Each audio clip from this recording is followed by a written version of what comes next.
Hello, family members. I hope you're having a nice day today. I often I'll start my videos with a little story time. Now, tell about some usually historic event that kind of sets the ground for what I want to talk about. Very typical video essay-esque type of structure, right? Today, I'm going to switch that up by doing a story time about myself. And about something that happened earlier this summer. My goddaughter comes and stays with me every summer. And the last 2 summers, 1 week of the summer, her little sister will be here. And this year, her little sister came at the beginning of the summer, as opposed to the previous time, it was the end of the summer. We like to switch things around, right? And I don't get to go anywhere. I'm physically disabled. It's difficult for me to not just be at home. That's an inelegant way of putting it, but that's pretty much the truth. I'm not really around people very often that aren't used to me and the way that my body works now. Which is to say, I have a lot of trouble with gastroparesis and gas, and so I frequently have to burp and fart, and it's embarrassing, and I hate it, and I usually just hide myself away in my room when it's really, really bad because it just feels really uncomfortable to be around people when you're just constantly burping. But, my people, my mom, my dad, my goddaughter, people who spend much time around me, they know that that's not something I can really control. And that I'm not being rude, it's just the way my body works. And having my goddaughter's little sister here for the week was eye-opening because she clearly didn't get it. And I'm sure it's been explained to her, but she would kind of like mock me in the way that I would burp or fart or whatever. And it made me like really uncomfortable because I'm just not used to that so much anymore, I'm used to people who understand that I'm sensitive about that and why, and who wouldn't ever want to make me feel bad because they know how much it affects me. And that's why I want to talk about what I want to talk about today, which is the way that people talk about, a lot of times it's Trump or RFK Jr., actually. Those are the 2 most prominent examples that stick out in my mind. I'm sure that they're left-leaning or Democrat-type people who are the constant victims of the sort of mockery that I'm about to discuss from the right, but to me, I guess that doesn't really sink in because, number one, I don't really listen to the right as much because I value my mental health, and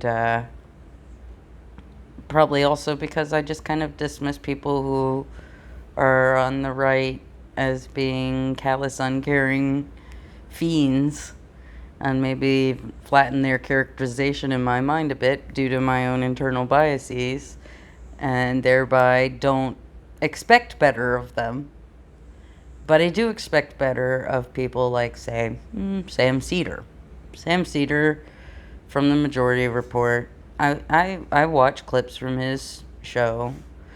I definitely am not nearly as lefty as he is. I see his bias. I understand his bias. I love it when people are like, "How can you ever watch things that are biased?" I'm like, everything is biased. If you think you're watching things that aren't biased, then you're just missing the bias because everything is biased. But anyway,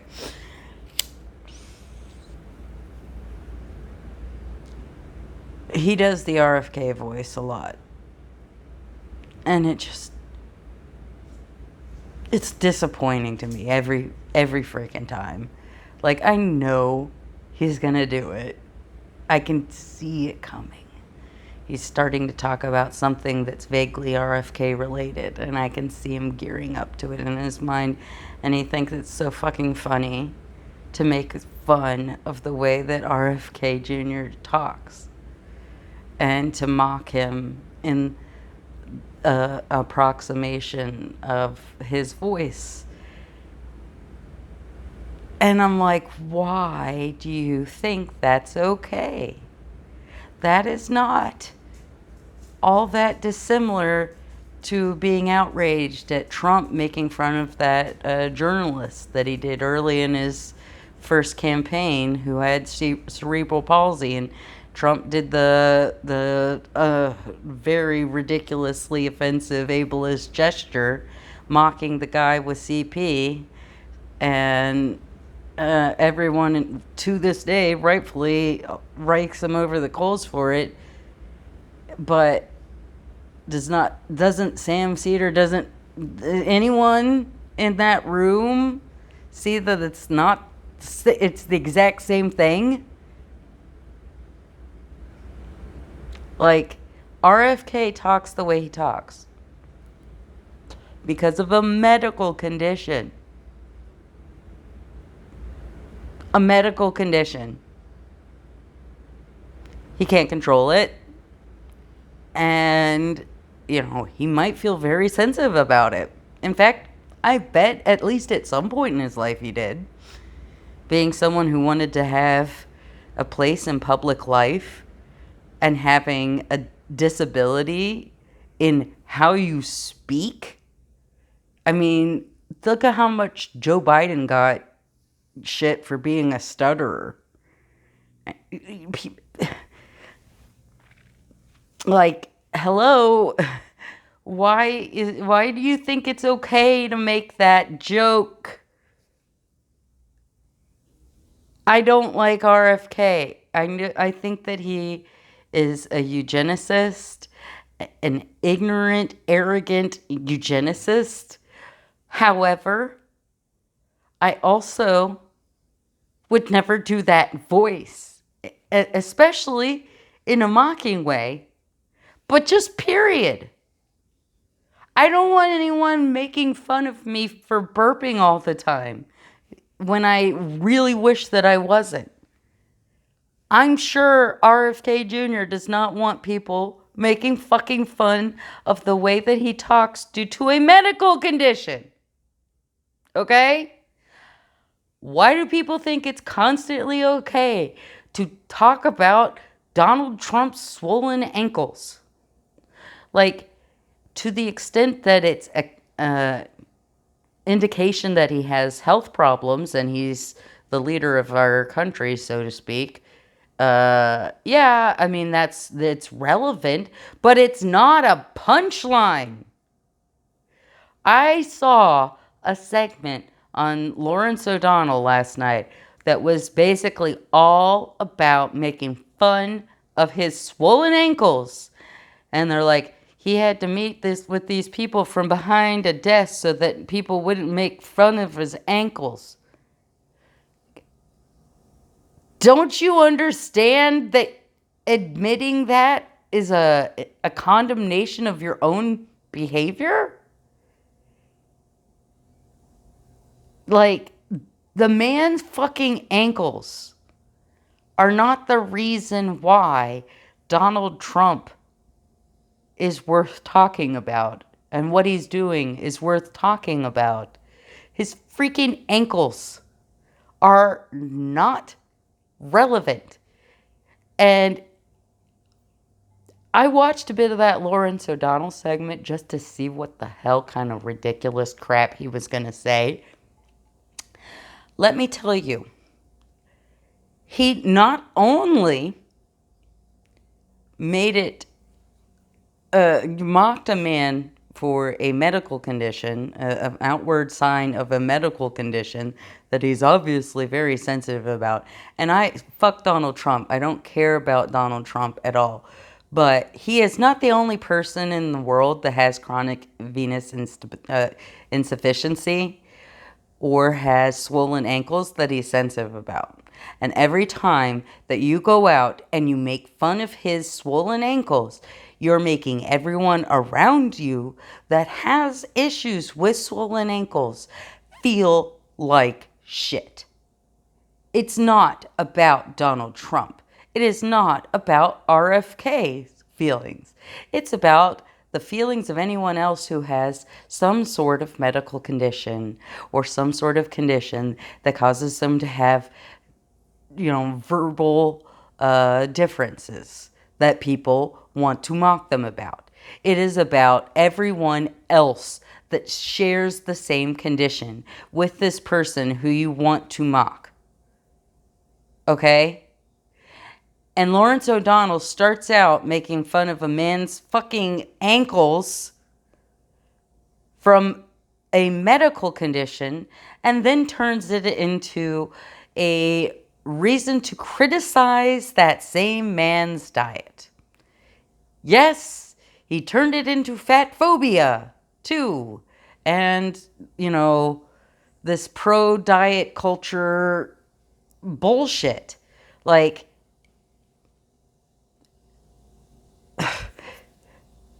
people who are not trained, who have not read the studies on dieting and things like that, do not need to be talking about other people's diets and judging them and making moral judgments on a person based on what you think their diet is. I get that all the fucking time, Lawrence O'Donnell. It is so frustrating to have people decide that they can make moral judgments on me based on what they assume my diet is based on what I look like. And that's the exact same thing you were doing to Donald Trump last night. On national television, motherfucker. Like, you do know you're being recorded, right? People can see you when you're doing this bullshit, and it's being recorded for posterity, and it does not make you look like a good person. I don't care how much you hate a person. You should not make fun of things that are characteristics they have that are related to disabilities or medical conditions. You just shouldn't. It's not about them. It's about all the rest of us that are constantly made to feel uncomfortable because we deviate from what society expects from us because of medical conditions or disabilities that we have no control over, but people still feel perfectly entitled to make fun of us over, to make moral judgments over us, to decide what our worth as a human being is because of that. Like, I get a lot of judgy comments on my appearance on this channel. And I understand that's going to happen. And I understand that most of these people do not know that a lot of the things that they're judging me for, things that they see in my appearance and make these assumptions based off it, logical leaps based off of it. They assume that I'm a certain way because I look a certain way. They assume that I look a certain way because I chose to look that way. And they couldn't be further from the truth. And so I know that their comments and their judgments are not truly meaningful.